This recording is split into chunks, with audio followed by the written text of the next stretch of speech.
A woman who alone is facing the challenges in Islington, has been a fighter for pedestrian rights for many, many years in Islington. We're very proud to have Caroline Russell come and speak to us today. Thank you, Caroline.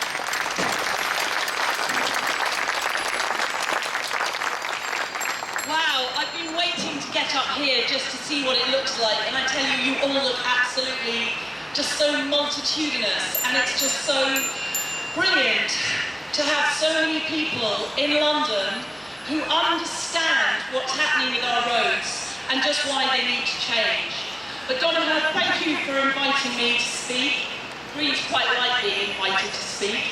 And thank you and everyone for organising this, because it's been very moving, inspiring, and it has to make people realise that stopping the killing is non-negotiable. Now, Donna's asked me to speak about climate change, which is another way that our transport system is killing people. So I looked up a few facts and figures. Over the last 50 years, through human activity, in particular burning fossil fuels, we have released so much carbon dioxide into the atmosphere that our global climate has been affected. Our sea levels are rising, our glaciers are melting, and rainfall patterns are changing. Climate change is expected to cause about 250,000 additional deaths every year from 2030 onwards. Now that is just 15 years away. And 1/5 of our carbon emissions are road transport related. So that's 20% of carbon emissions relate to the way that we run our transport system.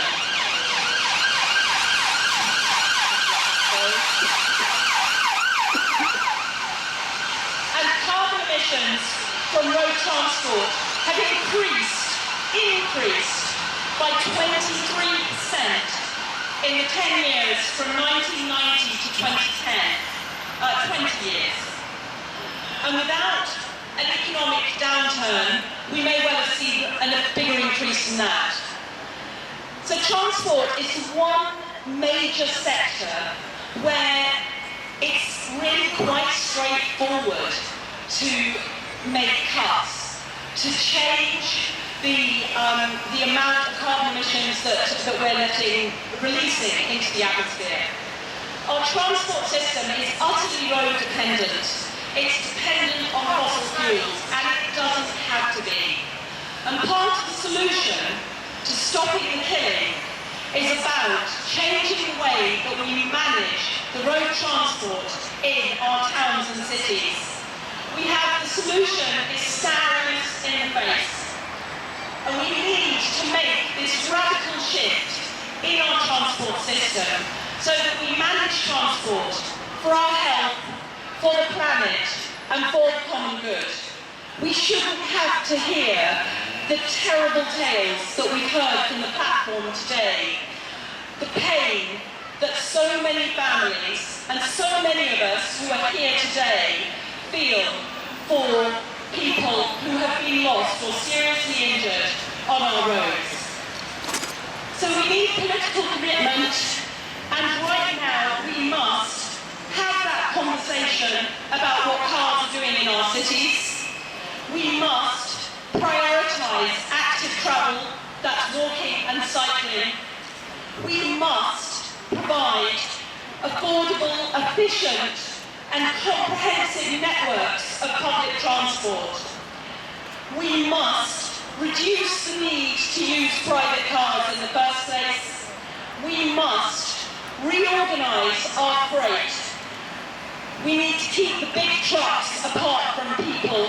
And I tell you, if I was mayor for a day, I would insist that every heavy goods vehicle in London had a banksman walking alongside, and they went at walking pace.